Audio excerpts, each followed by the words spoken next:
tariff.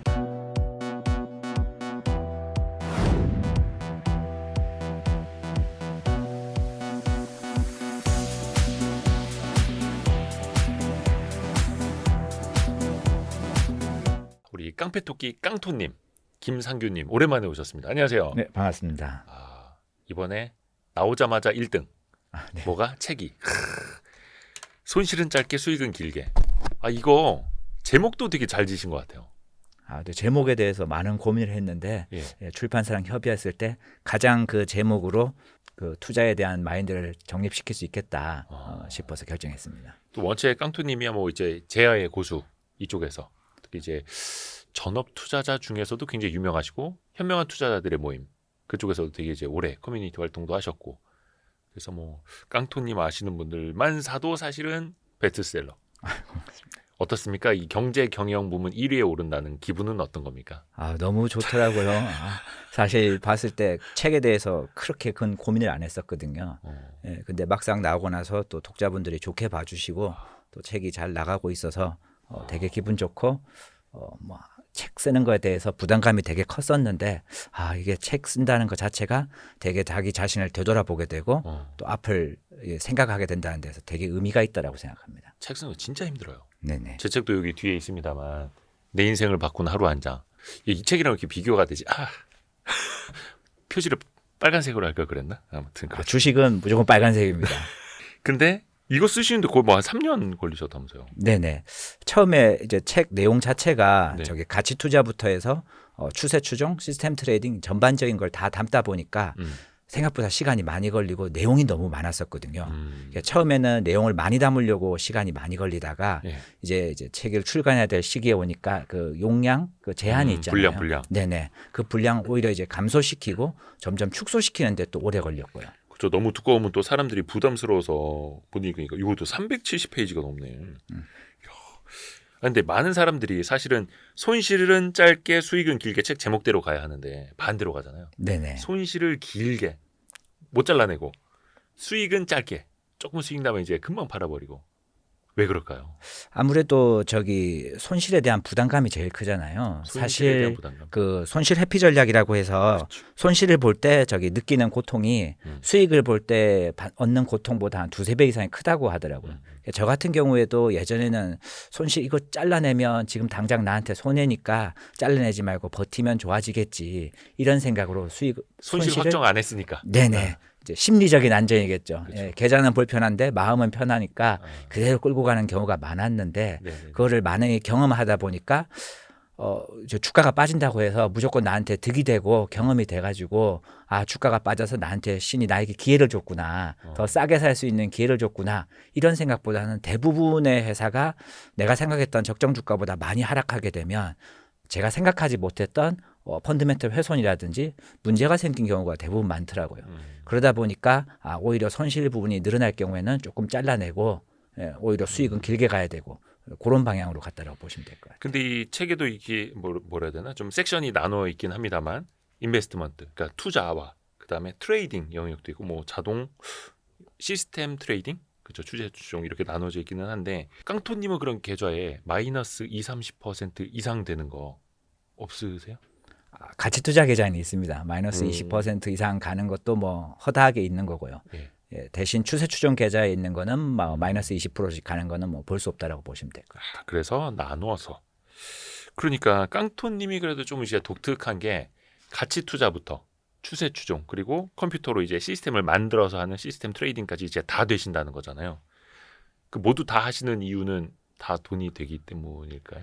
사실 그동안 투자를 하면서 여러 사람들을 많이 만나봤는데 투자의 정답이라는 게 사실 없더라고요. 애초 제가 막 배우고 뭐 투자를 배울 때는 가치 투자가 답이다. 이게 가장 근본에 가깝다라고 생각했는데 일반 뭐 데이 트레이딩이나 뭐 이렇게 하시는 분들도 돈을 많이 버시는 분들 심지어 꾸준히 버시는 분들을 많이 만나봤거든요. 결국 뭐 무엇을 하든지 간에 포기하지 않고 열심히만 하면 충분히 누구나 가능하다. 그런 입장으로 생각해서 저도 여러 가지를 많이 도전했고 또 하다 보니까 시간이 지나면서 저도 괜찮아지더라고요. 그리고 이제 추세 추종, 뭐 일반 트레이딩, 가치 투자 다 달라 보이긴 하지만 네. 실질적으로 주식이라는 것 자체를 매매하는 건 똑같기 때문에 만류기종이라고 해야 되나? 다 하나의 물결로 다 합치다 보니까 실질적으로 매매하는 데서 크게 불편함은 없었습니다. 뒤에 그 추천사 써주신 분들만 해도 어마어마합니다. 바람의 숲, 선진장, 알바트로스, 압구정 교주, 좋은 습관님까지 와 쟁쟁합니다. 이분들의 자산만 합쳐도 여의도에 빌딩이 몇 개입니까 지금? 와. 근데 이분들 중에서 제가 알기로는 저는 알바트로스님 직접 뵌 적은 없습니다만 다른 분들은 그래도 좀 친분은 있고 추세 추종이나 트레이딩 하시는 분들은 별로 없으시잖아요. 네네. 예, 알바트로스님은 좀 이제 다양한 전략 하시는 걸로는 알고 있고. 네네. 실질적으로 알바트로스님만 저기 추세 추종 관련해서 뭐 A부터 Z까지 예. 계속 하시는 전무후무한 분이라고 보시면 될 것 같고요. 올라운드 플레이어. 네네네. 예. 나머지 분들은 가치 투자를 가치 투자 하신다고. 중심으로 하시는 분들이고 그분들이 보실 때 깡토님이 하는 추세 추종이나 시스템 트레이딩에 대해서 뭐라고 말씀하시던가요? 대부분 이제 네. 가치 투자를 잘하고 있는데 굳이 추세 추종을 할 필요 있느냐. 네. 일반 트레이딩 해봤자 뭐 바쁘기만 하지 성과가 미흡하다. 잔소리 되게 많이 들었거든요. 예. 이 사파다, 마교다. 막이요. 이 마귀 같은 소리를 자꾸 떠든다. 그런 소리를 많이 들었었는데 근데 이제 막상 이제 이거 추세 추종이나 이런 걸 좀 하다 보니까 예. 저도 지속적으로 오랫동안 수익이 나는 걸 보고 이제 현들도 인정을 해준 거죠. 추세 추종을 하더라도 이렇게 수익이 날 수 있구나 인정을 하고 받아들이니까 오히려 형들도 어떻게 하면 되느냐 또 궁금증을 가지면서 물어보기도 많이 하셨습니다. 그러면 추세 추종을 시작하신 게 한 몇 년 정도 되시는 거예요? 연도는 정확하게 기억이 안 나는데요. 얼추 이것만 해도 10년 이상. 그렇지 않습니다. 그래요? 10년은 네네. 안 됐어요? 네네. 추세 추종을 맨 처음에 배울 때는 국내 관련된 서적이나 그 자료가 거의 없었거든요. 네네. 처음 시작할 때는. 그래서 대부분 해외 시장이나 파생 위주였기 때문에 그때는 알지만 뭐 제대로 깊이 있게는 못 들어갔고요. 실질적으로 국내 주식에 접목시켜서 했던 거는 저기 16년 이후부터 접목해서 사용했습니다. 10년 조금 안 되셨네요.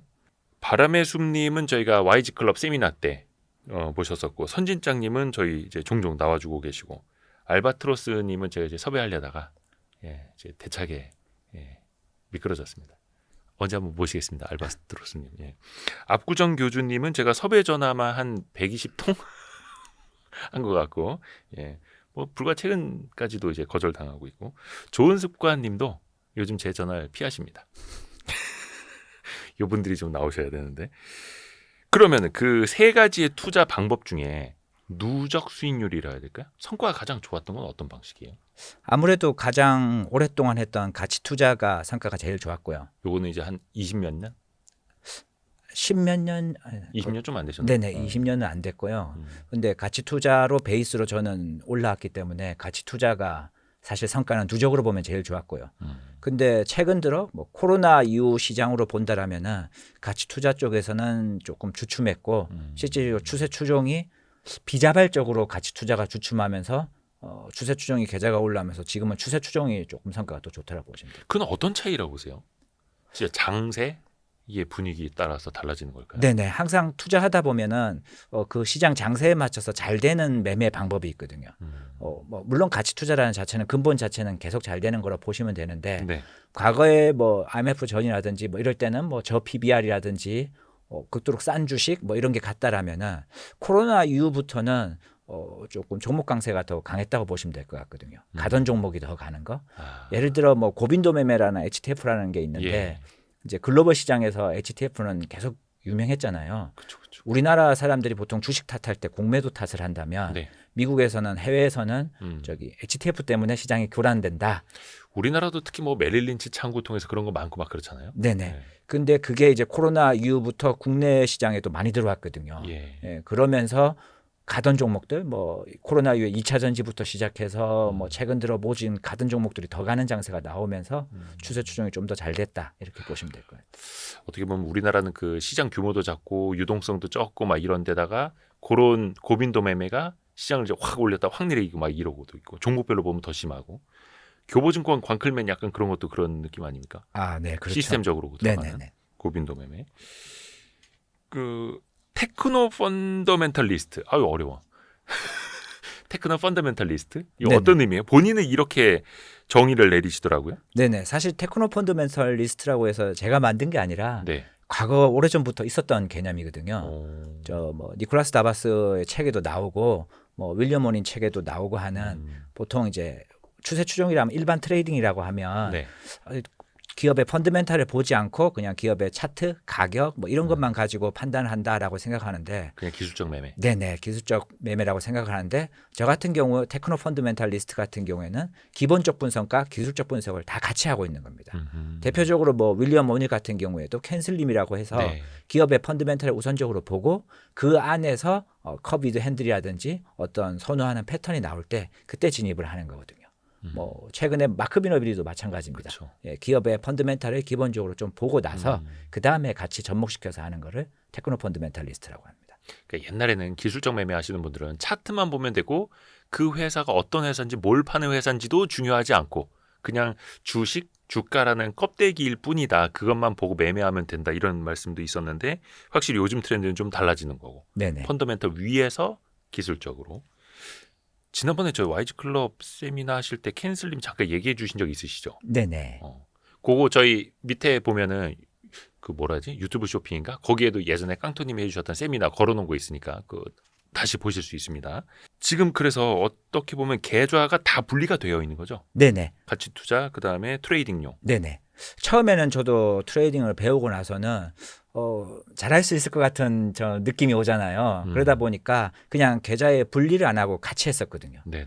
예, 같이 하다 보니까 매매가 흔들리더라고요. 분명 매수할 때 가치 투자로 매수했는데 조금 빠지다 보면 뭐 추세추종으로 바꾼다거나 혹은 추세 추종으로 분명 매수를 했는데 주가가 빠지면 뭐 손익분기점을 따져서 제가 손절을 해야 되는데 갑자기 기업 공부하면서 아 이건 가치가 이러니까 좀 더 지켜볼까 이렇게 여유를 자꾸 두더라고요.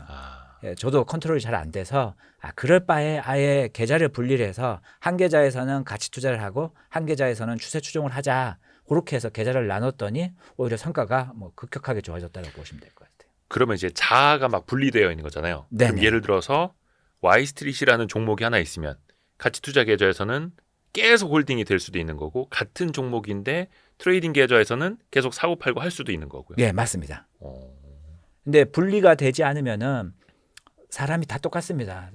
분리가 되지 않으면은 그 영역을 침범하기 때문에 무조건적으로 자기가 원하던 매매로 안 가고 여유를 둘 수밖에 없거든요. 그러다 보니까 분리해가지고 확실하게 가치 투자로 산 거는 가치 투자로 하고 추세 추종으로 산 거는 추세 추종으로 하고 그렇게 대응하는 게 가장 좋습니다. 그리고 극단적으로 추세 추종이나 이쪽 계좌에서는 매도를 하고 있는데 가치 투자 계좌에서는 매수를 할 수도 있는 거예요?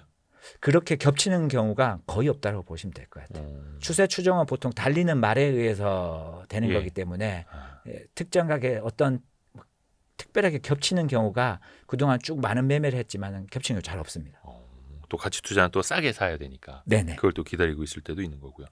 근데 그러면은 이 분리하고 나서는 그런 어떤 원칙이 무너지거나 이러지는 않는 거예요? 네네. 처음 할 때는 무너졌었는데 이제 계좌 분리하고 나서 이제 시간도 제가 많이 지났기 때문에 지금은 익숙해서 특별하게 원칙이 무너지거나 이런 경우는 뭐 거의 없다라고 보시면 될 것 같아요. 특히 그 원칙은 어떻게 보면은 시스템 트레이딩 쪽에서는 알고리즘을 직접 다 짜놓으신 거잖아요. 네네. 그러니까 알고리즘을 변경하지 않는 이상 뭐 원칙이 달라질 것도 없는 거네요. 그렇죠. 시스템 이유도 트레이딩은 없는 말 거고. 그대로 그냥 방치에 가깝고요. 방치예요. 네네. 만들어 놓고 나서는 MDD라고 맥스 드로우 다운이라고 해서 내가 과거에 이제 어떤 전략을 구상해서 백테스트를 하면서 테스트를 했는데 그동안의 과거 손실이 최대 낙폭이 어느 정도였다. 뭐 10%였다. 근데 최근 들어서 10% 이상을 과반수 이상 넘어가기 시작했다. 그러면은 그때 당시에 이제 전략을 수정하는 거고 그게 아니라면 계속 그냥 방치에 가깝습니다. 그러니까 MDD, 그러니까 맥시멈 드로다운 최저 어디까지 내려갔을 때 손절을 할 것인가 이건데 평소에 한 10%로 해놨다면 요즘처럼 변동성이 커질 때는 요럴 땐 한 15%까지는 좀 열어놓고 네네네. 이런 식으로. 네네. 근데 그게 뭐 엄청나게 변경을 하는 건 아니고요. 맥스 드로다운 같은 경우에 계좌 기준으로 하는 거거든요. 그래서 계좌가 내가 뭐 10% 이상 하락이 났다 하면 시스템을 멈춘다거나. 종목별로가 아니라. 네네네네.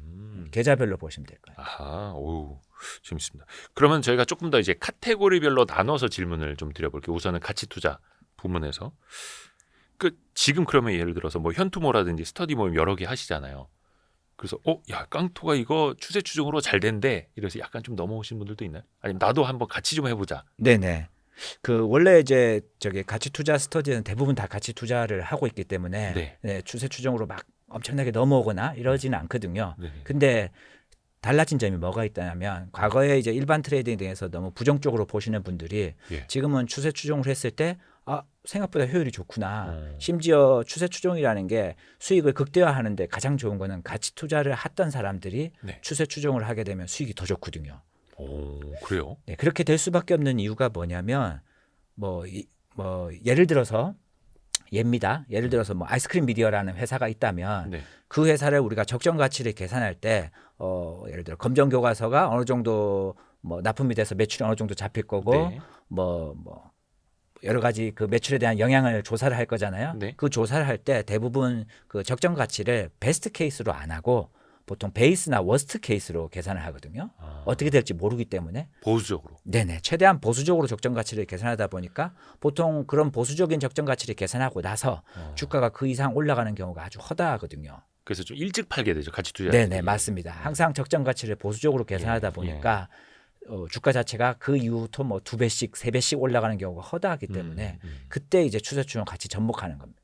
매수는 저기 가치 투자로 접근하고 이제 매도할 경우에 아하. 자기가 원하는 그 적정 가치의 일부분을 매도하고 수익 쿠션을 확보시키고 나머지를 추세가 꺾인다든지 추세 추종을 접목해 가지고 좀 더 끌고 가면은 수익이 또 극대화되는 거기 때문에 그런 부분에서 가치 투자자들이 추세 추종을 도입하면은 효율이 아주 좋습니다.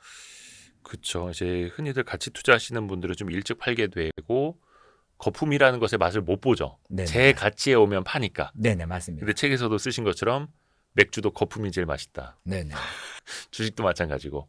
근데 그러면은 가치 투자 계좌에서 좀 일찍 팔지언정 추세만 살아 있다면 오버슈팅 가는 것도 다른 계좌에서는 계속해서 따라가는. 네네. 그리고 저기 가치 투자 계좌 내에서도 저기 내가 생각하는 적정 주가에서 일부 팔고 나머지는 추세 추종 하듯이 끌고 갑니다. 아 그래요? 네네. 이건 깡통님만의. 네네 그렇죠. 근데 이제 뭔가를 배우려면 그래도 기본적으로 가치 투자를 먼저 배워야겠죠, 당연히.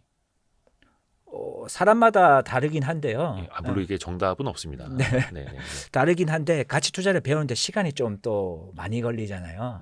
펀더멘탈 분석하고 어느 정도의 기업의 가치랑 뭐 밸류에이션 측정부터 시작해서 그런 걸 공부하는데 시간이 많이 걸리기 때문에 네. 무조건 가치 투자를 먼저 배우다기보다는 그냥 자기 몸에 맞는 거, 성향에 맞는 거, 시장에 맞는 거부터 먼저 하시고 그 다음에 하나하나 차근씩 올리는 게 좋다고 봅니다. 근데 다만 앞에서 말씀하신 것처럼 가치 투자를 베이스로 하던 사람들이 추세 추종을 접목했을 때 더 잘 되더라. 네네. 기본적으로 그러면 시스템 트레이딩이나 아니면 뭐 추세 추종에 비해서 가치 투자의 장점이라고 하면 어떤 게 있을까요? 아무래도 저기 기업 주식 투자라는 것 자체가 예. 주식이라는 것 자체가 기업의 자기 자본에 대한 소유권이잖아요. 그렇죠. 그게 가장 근본이니까 근본에 가까운 게 가치 투자다 보니까 당연히 가치 투자의 기본 베이스가 좋을 수밖에 없다라고 저는 생각하는 거거든요. 주식을 사고 파는 행위 자체도 중요하지만 어쨌든 사고 파는 행위 자체가 좋은 회사, 좋은 기업을 샀을 경우에 높은 확률로 상승되는 거고 주주환원이라든지 이런 부분에 기대값이 들어가기 때문에 장기적인 거로 봤을 때는 가치 투자를 베이스로 끌고 가고 그리고 추세 추종을 보는 게 좀 더 낫지 않겠나 그렇게 보고 있습니다. 그렇죠. 그 배당 수익률 같은 거는 추세 추종보다는 그래도 가치 투자 쪽에 얹어질 가능성이 높으니까요. 네네. 근데 평소에 물타기를 거의 안 하신다고 책에 쓰셨던데 네네. 그거는 가치 투자 계좌에서도 마찬가지예요? 네네 마찬가지입니다. 추세 추종 계좌에서는 물타기라는 단어가 없다라고 보시면 될 것 같고요. 예. 아예 거기는 불타기고. 네네 거의 0이라고 보시면 될 것 같고요. 가치 투자 계좌에서도 이걸 어디까지 물타기라고 해야 될지는 잘 모르겠는데 예. 처음부터 계획적인 분할 매수가 있는 거지 비자발적으로 제가 주가가 많이 하락했기 때문에 내가 생각했던 거 비중으로 더 사는 경우는 거의 없다라고 보시면 됩니다. 다만 이제 어쩔 때 한 번씩 사냐면 예. 제가 비중은 이미 다 채웠는데 예. 회사의 펀드멘탈도 이상 없고 아무 문제가 없는데 대외적인 변수, 뭐 시장의 악재라든지 뭐 정치 리스크라든지 충분히 시간이 지나면 해결될 수 있을 때 그때 이제 바텀 피싱으로 일부 조금 추가 매수가 들어가긴 하는데 그때를 제외하고는 가격이 더 주가가 빠졌다고 해서 물타기를 한다거나 그런 경우는 뭐 없다라고 보시면 될 것 같아요. 그러니까 그냥 종목이 빠져서 마이너스를 조금 더 이제 희석시켜 보려고 하는 물타기가 아니라 시장 외적인 요인으로 저렴해졌을 때, 네네. 그때만. 네, 가장 중요한 거는 기업의 펀더멘탈에 이상이 있느냐 없느냐를 보고 판단하는 겁니다. 그렇죠, 그렇죠. 그래서 기본적으로는 그 기본 분석, 가치 투자를 베이스로 또 해야 하는 거고요.